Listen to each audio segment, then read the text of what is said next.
way you think you're going now. Go back. Other way.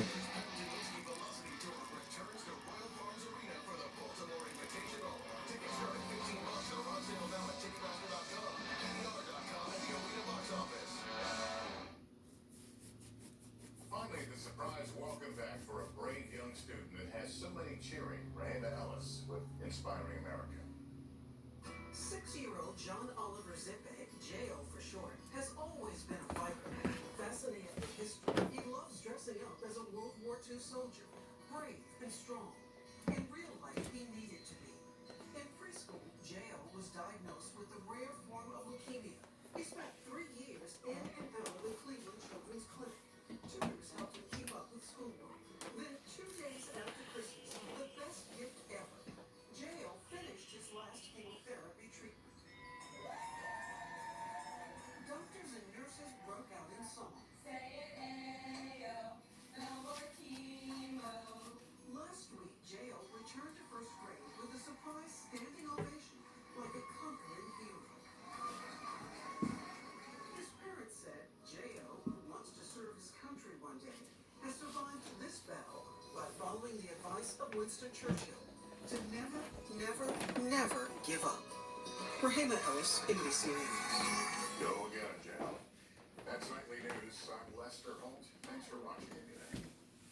Good evening, everyone. Breaking news. I'm Lester Holt. Here on the ground, we begin tonight. Just a teenage thinker in America. That's Nightly News. I'm Lester Holt. Medical alert. The FDA has recalled defective hernia mesh implants after serious side effects were reported. If you or a loved one has had corrective surgery to remove defective mesh, call the Yost Legal Group at 1-800-YOST-LAW today. Harsh weather and frigid temperatures can damage your home's exterior and send your energy bills soaring. So call Brother Services during our biggest sale of the year. Get 33% off all exterior projects, including repair and replacement. Yeah, he's actually trying to move my trash can in my bathroom.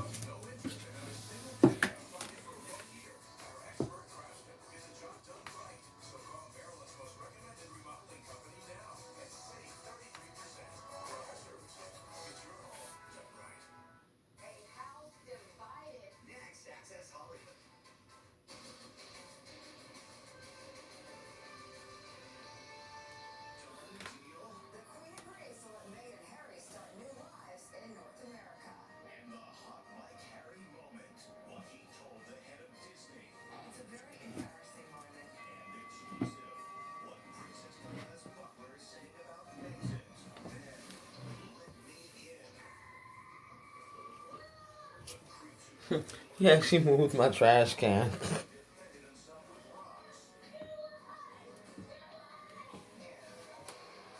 He does this every day.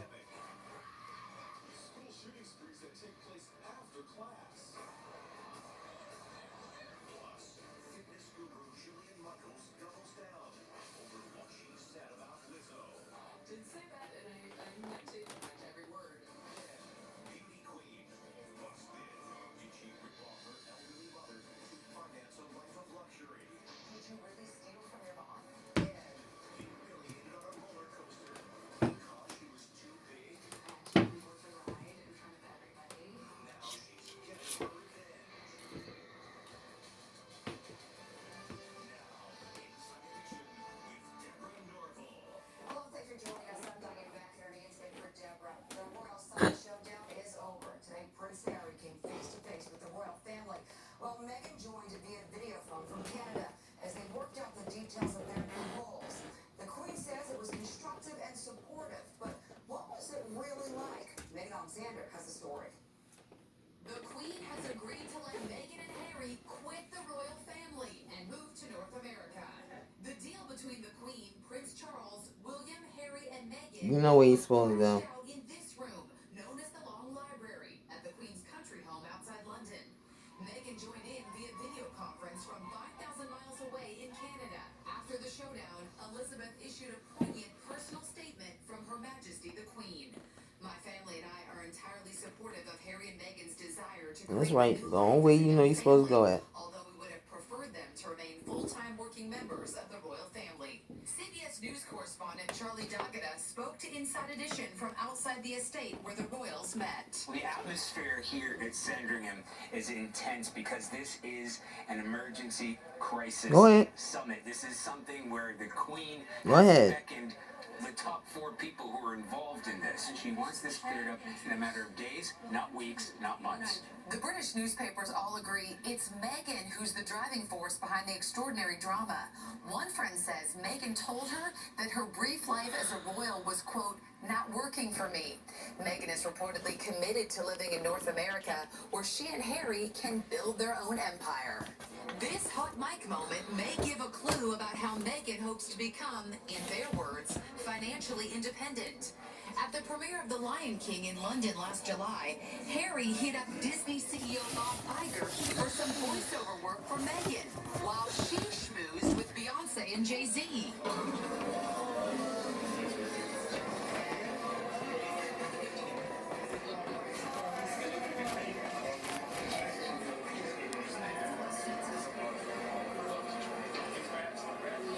Harry is completely bewitched by his wife. He's only been married for less than 2 years, madly in love with her, and basically debased himself by going up to the head of Disney and saying to him, you should give my wife a job. Others allege that racism is at the root of Meghan's unhappiness.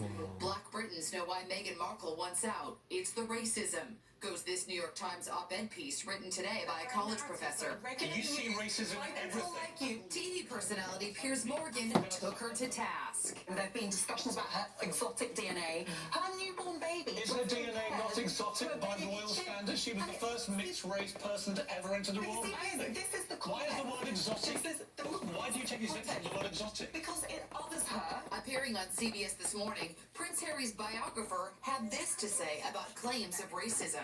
The British were thrilled about her marrying into the royal family, and they were thrilled because she was mixed race. She says marriage to Meghan has changed Harry. Harry was a very cheerful, happy man, always laughing, always joking, always taking the mickey out of someone.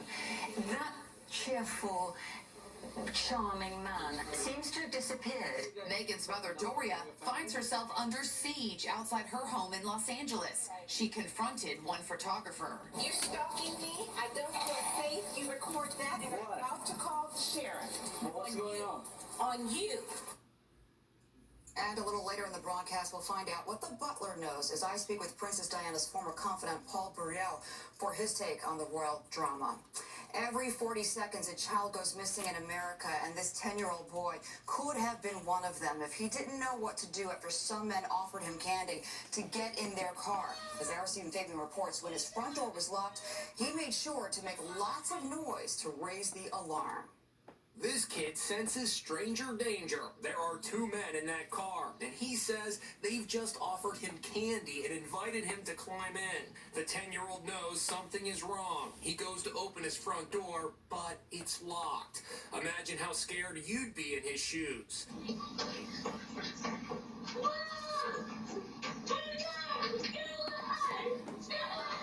He screams at the creeps in the car and picks up rocks to throw at them. I was terrified. Graydon Dowan told me he was walking home from his basketball coach's house outside Salt Lake City at about 6 p.m. when the car pulled up. After yelling and grabbing the rocks, Graydon ran to a neighbor's house. You can see the car following him. What were they trying to do you think? Kidnap me. Graydon's parents, Kristen and Dave, are proud of the way their son responded to his brush with danger. You know, he's a smart kid, and he's a fighter. And Graydon's parents say that from now on they are implementing a buddy system so he is never walking home alone again. Meantime, they filed a police report and authorities are now looking for the men who were said to be described as in their 30s or 40s, and they were riding in a white 4-door sedan. We know how often mass shootings happen while classes are in sessions at schools around the country. But now there's a growing epidemic of shooting sprees at after-school events. Arliss Trent has details. Chaos at a high school basketball game as shots ring out. The players and spectators run for their lives. It happened over the weekend in Dallas, and unfortunately, scenes like this are becoming commonplace across the USA at school sporting events. In Alabama and New Jersey. In some cases, the great tradition of the Friday Night Lights game is turning into a Friday nightmare. We all know about the terrible school shootings, but after-school sports events are considered even more vulnerable because there are seldom metal detectors. In fact, security is pretty much non-existent. Anyone can buy a ticket and take a seat. Now these sporting events are becoming targets for violence. 108 incidents of gunfire at school sporting events have been reported since 2013. According to the New York Times, 19 victims have been killed and more than 100 wounded. The Times calls it an overlooked epidemic.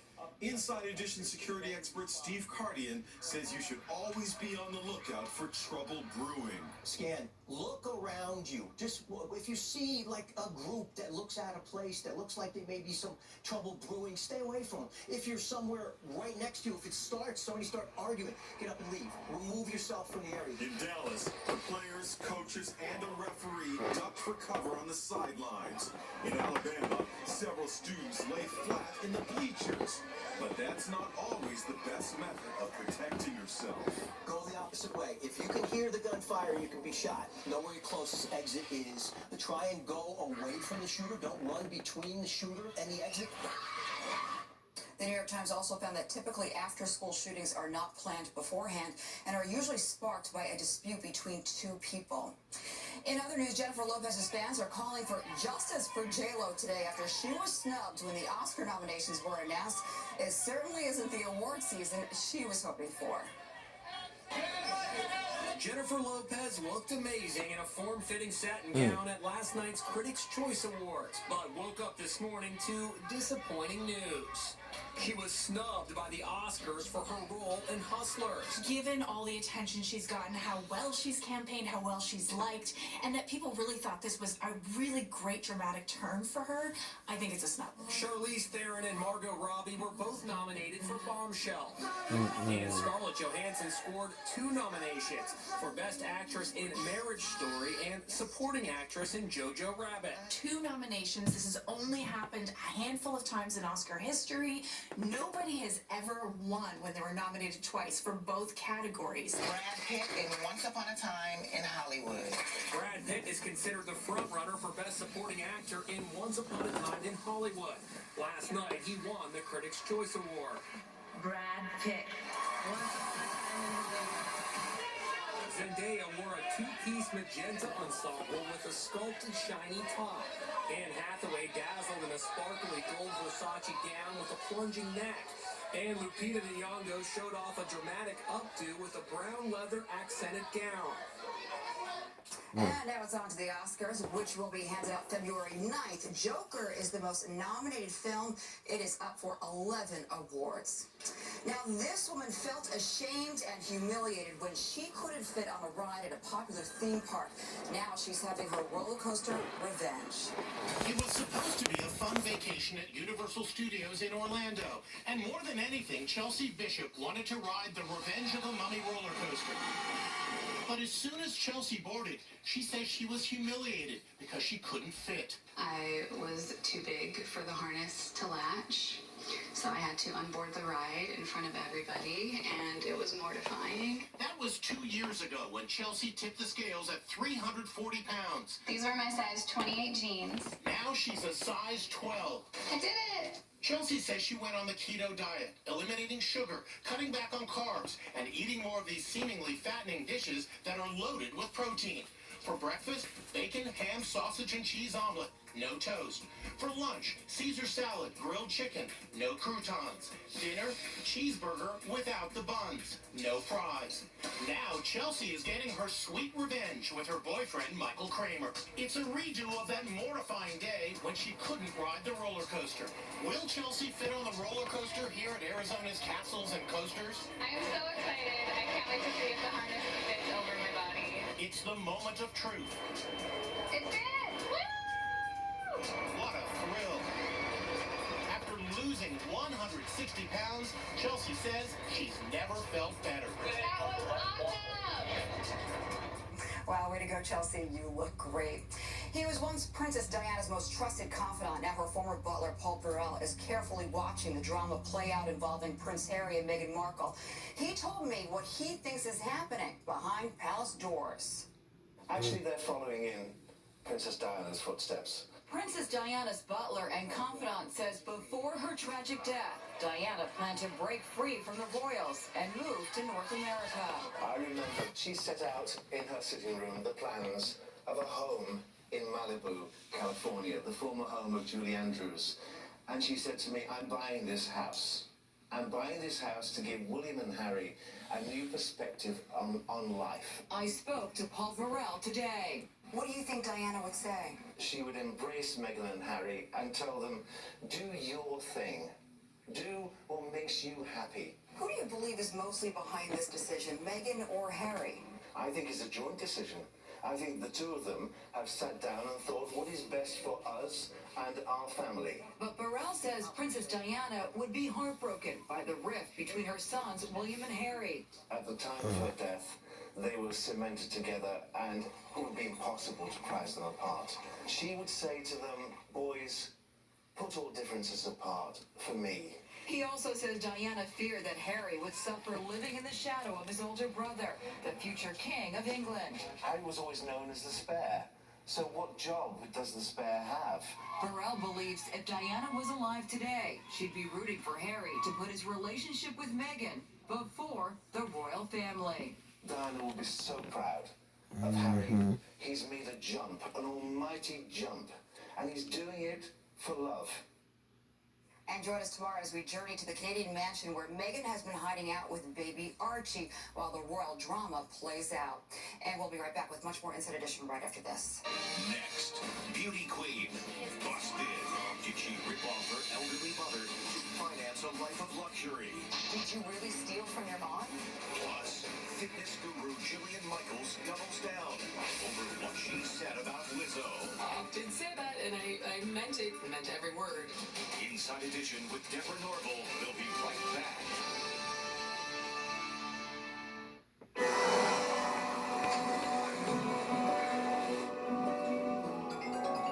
How we doing? Fabulous.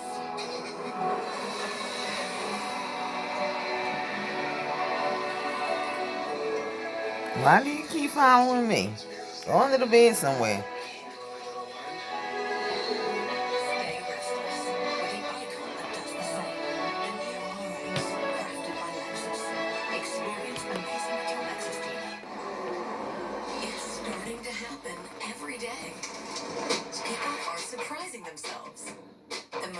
They can do more with less asthma.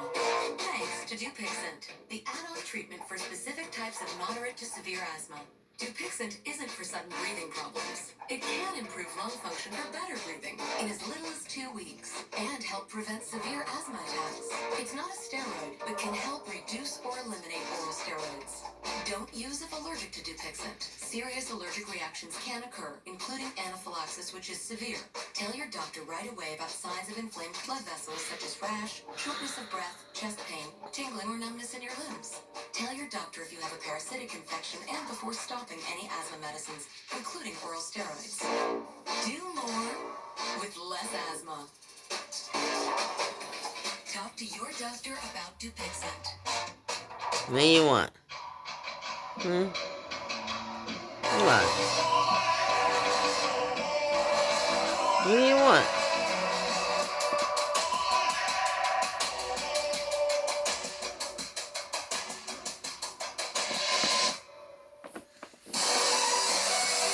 What's wrong with your paw? What's wrong with this?